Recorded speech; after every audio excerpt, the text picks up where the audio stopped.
Bonjour à toute l'équipe, j'ai 29 ans et je suis maman de 2 bébés de 10 mois. Et oui, des jumeaux. Et je me pose des questions. Pourquoi est-ce que je ne ressens pas de joie dans mon rôle de maman? Pourquoi est-ce que je me sens irritable et déprimée presque tous les jours? Et comment est-ce que je peux retrouver la joie dans cette étape de ma vie?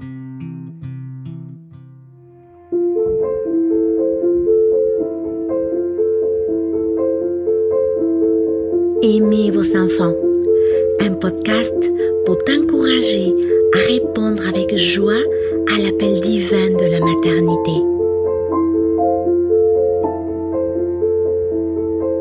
Bonjour à toutes les mamans qui nous écoutent. Comment ça va aujourd'hui?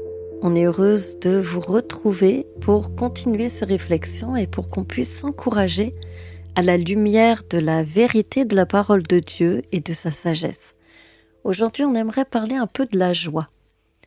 C'est quelque chose qu'on remarque souvent et qui nous préoccupe. On voit combien l'ennemi attaque directement depuis nos pensées, surtout chez les jeunes mamans, comme toi peut-être. En tout cas, quand on parle avec elles et qu'on leur demande comment elles vont, quels sont leurs sujets de prière, ce qui revient souvent, c'est un manque de joie, de la fatigue, des difficultés à établir les priorités et à gérer le temps, un sentiment d'inefficacité, l'impression de ne pas être productive, l'impression de ne pas réussir à faire tout ce qu'elles aimeraient et donc du stress. Certaines ont des emplois du temps très chargés avec trop de choses à gérer et une charge mentale énorme. Quand on en est là, on a juste l'impression d'être nul et ça provoque un sentiment d'insatisfaction par rapport à notre situation en général et dans notre rôle de maman. Alors aujourd'hui, on veut prendre le temps de se poser la question du manque de joie. Parce qu'évidemment, toutes ces choses y contribuent. On pourrait croire que le problème, c'est le manque de temps. Mais on voudrait vous donner une autre perspective. Et si c'était plutôt un manque de sagesse? Jésus dit dans sa parole qu'il est venu pour que nous ayons la vie et la vie en abondance. Alors pourquoi est-ce qu'au milieu des difficultés quotidiennes de la maternité, on ne voit pas vraiment cette vie abondante? La réponse est dans la première partie du verset qui dit que le voleur ne vient que pour dérober, égorger et détruire.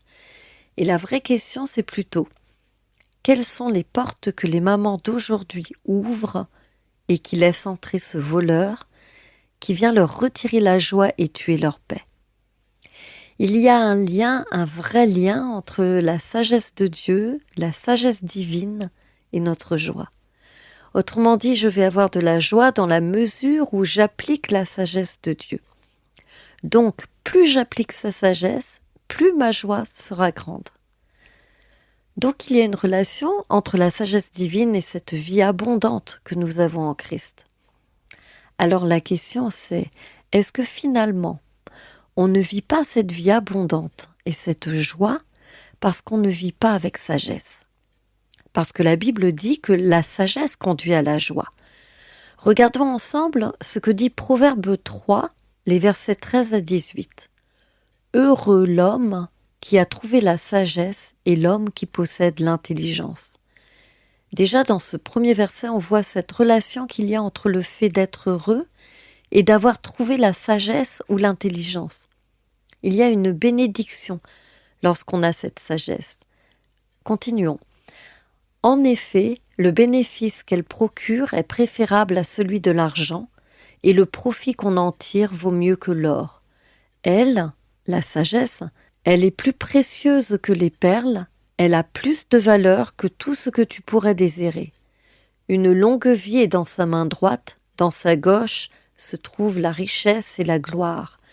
Ses voies sont des voies agréables et tous ses sentiers sont des sentiers de paix. Elle est un arbre de vie pour ceux qui s'attachent à elle et ceux qui la possèdent sont heureux. On voit donc que l'attachement à la parole de Dieu et la joie, le bonheur sont intimement liés. Alors si nous, on dit qu'on est attaché à la parole de Dieu, pourquoi n'avons-nous pas cette joie? Peut-être que finalement, on n'est pas vraiment attaché à la parole. Si la sagesse de Dieu mène à la vie, à la bénédiction, à la joie, au contentement, alors si on ne vit pas selon cette sagesse, mais qu'on est séduite par la sagesse du monde, ça nous conduit facilement à l'insatisfaction, l'anxiété ou la dépression. Mais qu'est-ce qu'on entend par sagesse et où est-ce qu'on peut la trouver ? Déjà, la Bible dit que le commencement de la sagesse, c'est la crainte de Dieu. Tout commence là.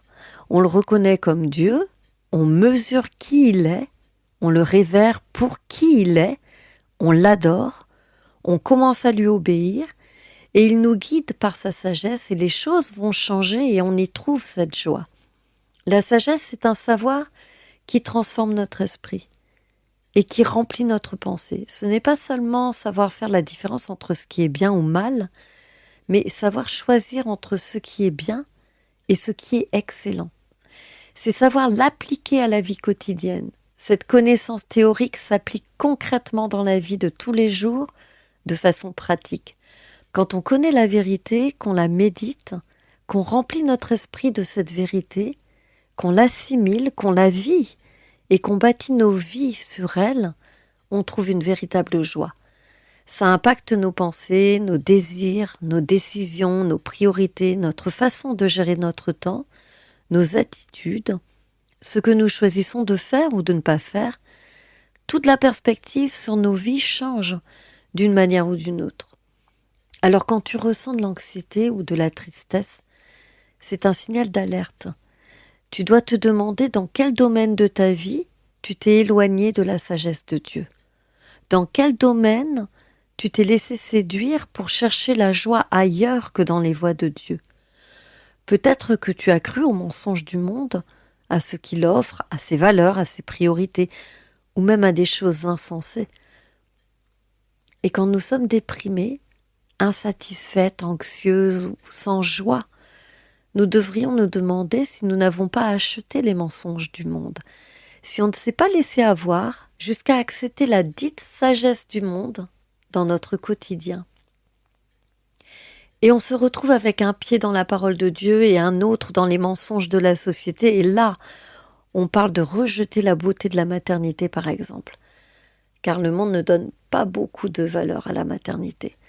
Et en étant tiraillés de la sorte, nous commençons à douter et on se demande est-ce que c'est vrai que Dieu a dit ça ? Est-ce que c'est vrai que le rôle de mère a de la valeur ? Est-ce que Dieu m'a vraiment appelé moi à être mère ? Est-ce que ça en vaut vraiment la peine ? Est-ce que vraiment c'est si important aux yeux de Dieu ? Est-ce que ça va vraiment changer quelque chose, que je sois une mère aussi dévouée ?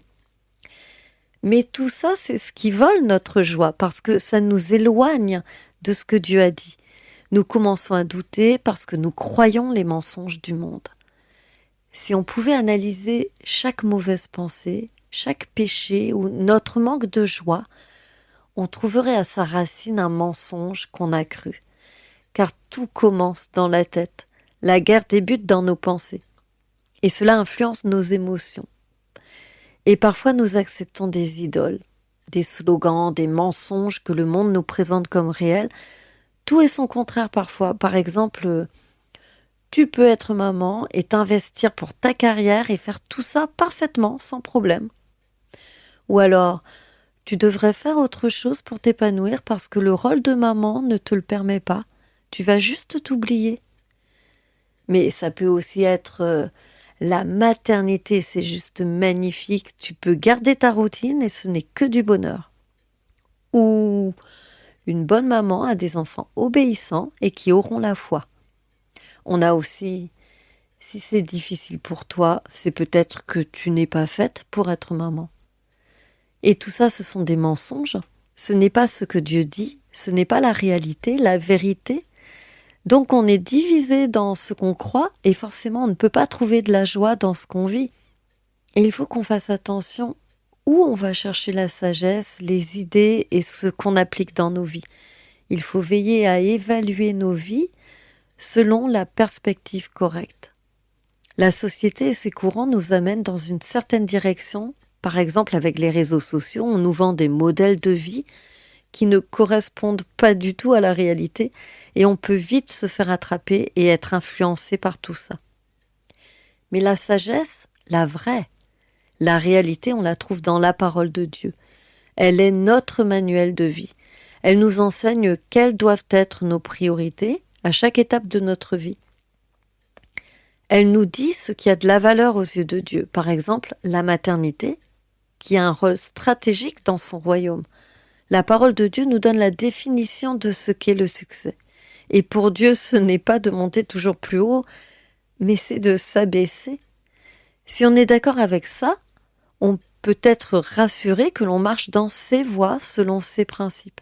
La parole de Dieu nous enseigne à discerner ce qui est bien de ce qui est mal et nous démontre que notre joie et notre repos se trouvent en Christ qui incarne cette sagesse. Si tu es en lui, si tu cherches à penser comme il pense, tu vivras d'une manière sage et tu pourras lutter contre l'ennemi, contre la culture du monde. Et ça va t'aider à éviter ces voies qui mènent à la dépression ou à l'anxiété. Et vivre avec sagesse te fera grandir en maturité. Car nos actions découlent naturellement de ce qu'on croit, de nos convictions bibliques. À l'inverse, si on vit dans la confusion, de manière insensée, sans cette cohérence, c'est qu'on croit des choses opposées. On a un cœur divisé et ça ne peut qu'étouffer notre joie. Tu te souviens qu'on a vu ce lien entre la sagesse et la joie? Eh bien, ce n'est pas juste en apprenant des choses sur la Bible, ça c'est seulement pour s'imbiber de connaissances, mais c'est en vivant une vraie relation avec Christ, c'est méditer dans ses vérités, être en union avec lui, méditer sur ses voies à travers sa parole.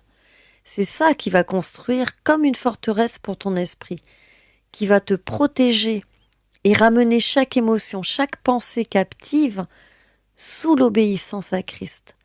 Ça va t'aider à lutter contre toutes tes idées fausses que tu vas entendre autour de toi. C'est pour cela que dans notre ministère de Réveille nos cœurs, on insiste toujours sur le fait de s'accrocher à la parole, parce que c'est le seul moyen de repérer les idoles, ces choses auxquelles on s'attache au lieu de s'attacher à Dieu, ces voleurs de joie qui essayent de nous voler la vie abondante que Jésus est venu nous offrir. Philippiens 2 le dit de cette manière en parlant de nous comme portant la parole de vie, comme s'il disait non seulement en l'ayant avec nous, mais en la gardant précieusement contre nous, fièrement. Et aussi dans Philippiens 4, réjouissez-vous. Et de quoi doit-on se réjouir? D'aller bien, d'être heureuse, de vivre une maternité tranquille avec des enfants obéissants, de mon mariage parfait et du fait que je ne manque de rien économiquement? Non, il dit « Réjouissez-vous dans le Seigneur toujours ». Et c'est un commandement. Paul l'apôtre insiste « Encore une fois, je vous le dis, réjouissez-vous ». Il parle aussi de cette douceur qu'on devrait manifester, d'une personne raisonnable, calme et sage, et il continue « Ne vous inquiétez de rien, mais en toute chose faites connaître vos besoins à Dieu par la prière et la supplication, dans une attitude de reconnaissance. Et la paix de Dieu, qui dépasse tout ce qu'on peut comprendre, gardera votre cœur et vos pensées en Jésus-Christ. » Notre pensée doit être fortifiée par la parole. C'est ce qui nous aidera à rejeter ces mensonges, ces doutes, ces idéologies du monde qui nous font sentir que nous ne sommes pas en train de vivre une vie abondante en étant maman, et aussi à retrouver la beauté de la sagesse de Dieu. Et c'est là que prend racine notre joie. Mes chères sœurs en Christ, le monde d'aujourd'hui est devenu compliqué. Nous sommes sur un champ de bataille. Si on peut connaître des guerres physiques comme la Première, la Deuxième Guerre mondiale ou en ce moment la guerre en Ukraine, on doit aussi faire face à une guerre idéologique. Et dans celle-ci, il n'y a aucune trêve. C'est sans fin. Et ça peut être épuisant si on ne veille pas et qu'on n'est pas enraciné dans la parole de Dieu. Et on va être ballotté selon les idéologies et émotionnellement instable. Tout commence dans nos pensées, dans notre tête. Et comme dit Romains 12:2, c'est là que ça se joue. Ne vous conformez pas au monde actuel, mais soyez transformés par le renouvellement de l'intelligence, afin de discerner quelle est la volonté de Dieu, ce qui est bon, agréable et parfait. Chaque pensée, chaque décision, chaque influence doit être examinée. Même ce qui paraît neutre ne l'est pas. Toutes les décisions dans ta vie ont des conséquences. Alors, on doit faire preuve de discernement. Il faut qu'on avance comme des saumons à contre-courant, peu importe la force du courant. Et pour cela, on a besoin les unes des autres. Alors cette fois encore, on t'encourage à te rapprocher d'une femme plus mature dans ta communauté, dans ton église locale, pour discuter de tout ça et peut-être pour identifier si tu ne t'es pas laissé influencer par une pseudo-sagesse qui n'est pas celle de Dieu, qui t'aurait fait dévaloriser ton rôle de maman et qui te mine le moral. La Bible dit « Garde ton cœur plus que toute autre chose, car de lui jaillissent les sources de la vie. » Proverbe 4, 23. Alors si tu es en Christ, si tu médites la sagesse de Dieu, si tu la laisses gouverner ta vie, pourquoi peut-être n'as-tu pas cette joie? Quelle porte as-tu ouverte à l'ennemi? Quel mensonge as-tu cru? Et si aujourd'hui tu es angoissé, triste, surchargé dans ton rôle de maman, on t'invite à réfléchir. Est-ce qu'il y a des domaines où tu penses ou agis sans sagesse? Est-ce que tu t'es éloigné de la vérité de Dieu? Tu t'es laissé séduire par les valeurs, les courants du monde? Crie à Dieu pour recevoir sa sagesse. C'est ma prière pour toi, que tu la recherches avec zèle, comme le psalmiste. Prends ce temps pour réfléchir, pour questionner tes pensées, tes influences. Assure-toi que ce n'est pas le monde qui est en train de te façonner à son image. Souviens-toi, Jésus est venu pour te donner la vie, et la vie en abondance. Ses voies sont bonnes, elles te protègent du mal. Examine ton cœur et médite la parole de Dieu. Et pose-toi cette question en toute sincérité. Est-ce que je trouve de la joie dans mon rôle de maman? Et si ce n'est pas le cas, pourquoi? Quelles idées, quels mensonges je crois qui m'empêchent de vivre la maternité dans la joie? Merci de nous avoir écoutés aujourd'hui. Que Dieu te bénisse.